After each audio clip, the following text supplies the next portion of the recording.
প্ৰবীণ বড়োৰ আৱেগিক Facebook post. শীঘ্ৰে কংগ্ৰেছত যোগদান কৰিব প্ৰবীণ বড়োৱে। আৱেগিক ফেচবুক পোষ্টত প্ৰবীণ বড়োৰ ঘোষণা। ৰঙিয়াত কংগ্ৰেছ নেতাৰে গোপন বৈঠক। হাতত ধৰিব আঞ্চলিক দলৰ বহু নেতা। অসমৰ আঞ্চলিক ৰাজনৈতিক দলত বৃহৎ খহনীয়াৰ ইংগিত পোৱা গৈছে। ইতিমধ্যে অসম গণ পৰিষদ, BPF আৰু গণশক্তিৰ বহু জ্যেষ্ঠ নেতাই শীঘ্ৰে কংগ্ৰেছত যোগদান কৰিব বুলি খবৰ প্ৰকাশ হৈ আহিছে। অসম গণ পৰিষদৰ জ্যেষ্ঠ নেতা উৎপল দত্ত, কমলাকান্ত কলিতা, সত্যব্ৰত কলিতা, প্ৰাক্তন আছু নেতা প্ৰবীণ বড়োৱে কংগ্ৰেছত যোগদানৰ সম্ভাৱনা থকা বুলি খবৰ প্ৰকাশ হৈ থকাৰ সময়তে অহা 11 অক্টোবৰত গুৱাহাটীৰ ৰাজীৱ ভৱনত অনুষ্ঠিত হ'ব বৃহৎ যোগদান কাৰ্যসূচী।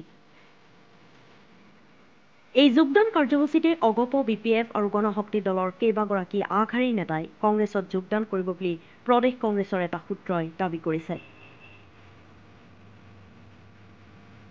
আঞ্চলিক দলৰ প্ৰভাৱশালী নেতাই কংগ্ৰেছত যোগদানৰ খবৰৰ মাজতে এইবাৰ প্ৰাক্তন আছুৰ সভাপতি তথা প্ৰাক্তন BPF নেতা প্ৰবীণ বড়োৱে ৰাজনীতিত নতুন ইনিংছ খেলাৰ ইংগিত দিছে। প্ৰবীণ বড়োৱে ফেচবুকত দিয়া এটা পোষ্টত এই কথা স্পষ্ট কৰিছে। কিছুদিন পূৰ্বে প্ৰবীণ বড়োৱে ৰঙিয়াত শীৰ্ষ কংগ্ৰেছ নেতাৰে গোপন বৈঠকত মিলিত হয়। এই বৈঠকৰ পাছতে আৱেগিক ফেচবুক পোষ্টত ৰাজনীতিৰ ক্ষেত্ৰত এক চূড়ান্ত সিদ্ধান্ত ল'বলৈ আগবাঢ়িছো বুলি ঘোষণা কৰে। উল্লেখ্য যে হাগ্ৰামা মহিলাৰীৰ অতি ঘনিষ্ঠ প্ৰবীণ বড়ো BPF দলৰ সাধাৰণ সম্পাদক আছিল। কিন্তু হাগ্ৰামা মহিলাৰীৰ সৈতে লগা সংঘাতৰ ফলত 2022 চনৰ জুন মাহত BPF ত্যাগ কৰিছিল প্ৰবীণ বড়োৱে। আহিছিলো ইঞ্জিনিয়াৰ হ'বলৈ, হলো ৰাজনীতিৰ পুতলা। কলেজ, আন্দোলন আৰু আছুৰ কথা ক'লে প্ৰবীণ বড়োৱে। পিতৃ মাতৃৰ সপোন বাস্তৱায়িত কৰিব নোৱাৰাত অন্তৰ্দহন। প্ৰবীণ বড়োৱে ফেচবুক পোষ্টযোগে ৰাজনীতিত নতুন ইনিংছ খেলাৰ লগতে জীৱন সংগ্ৰামৰ কথাও উল্লেখ কৰে। প্ৰবীণ বড়োৱে ফেচবুক পোষ্টত কয়, জীৱনৰ গতিপথ আৰু লক্ষ্য। মোৰ জীৱনৰ এক দীঘলীয়া সময় বহু খোলা বোমা উখুৰা মুখুৰা পথেৰে খোজকাঢ়ি আহি জীৱন পথৰ বহু আলি সংলগ্ন হৈ থকা কেঁকুৰিত থিয় হৈছো। অতপৰ খোলা বোমা উখুৰা মুখুৰা হ'লেও পোন আৰু সৰল ৰাস্তাৰে খোজকাঢ়ি আহিছিলো। কেঁকুৰিত থিয় হৈ কঁকাল পোন কৰি এক দীঘলীয়া হুমুনিয়াৰে দেহৰ সমস্ত ভাগৰ উলিয়াই দি জীৱনৰ অতীতলৈ উভতি চাইছো। হাইস্কুলীয়া জীৱন পূৰ্ণ কৰি ভৱিষ্যত জীৱন গঢ়াৰ এক দৃঢ় সংকল্প লৈ কটন কলেজত বিজ্ঞান শাখাত নামভৰ্তি কৰিছিলো। মা দেউতাই সপোন দেখিছিল সন্তান ইঞ্জিনিয়াৰ হ'ব, কিন্তু মা দেউতাৰ সপোন সপোন হৈয়ে থাকিল। মা দেউতাৰ সেই সপোন বাস্তৱায়িত কৰিব নোৱাৰাৰ বাবে আজিও মোৰ অন্তৰৰ নিভৃত কোণৰ কোনোবাখিনিত হাহাকাৰ কৰি উঠে। নাজানো মা দেউতাৰ মই ক্ষমাৰ যোগ্য হয় নে নহয়। কলেজ, আন্দোলন আৰু আছু। কলেজ ছাত্ৰাবাসৰ পৰা অসম আন্দোলনৰ লগত অতি নিবিড়ভাৱে জড়িত হৈ পৰিছিলো। তাৰ পিছত লাহে লাহে নিজৰ অগোচৰে ক'ব নোৱাৰাকৈয়ে আছুৰ লগত একাত্ম হৈ পৰিলো।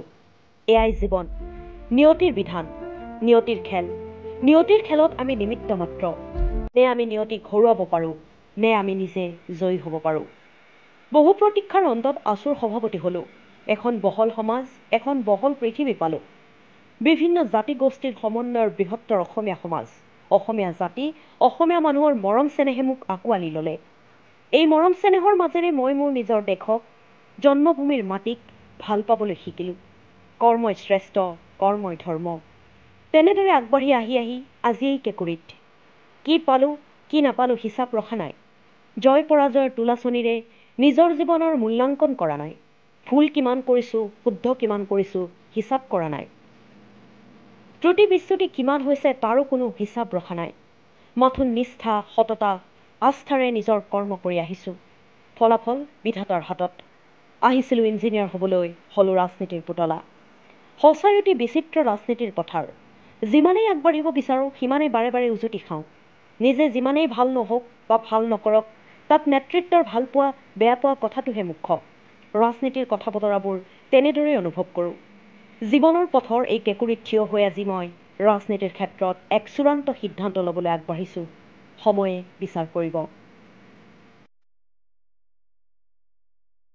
News 6 report, Dhaka studio'.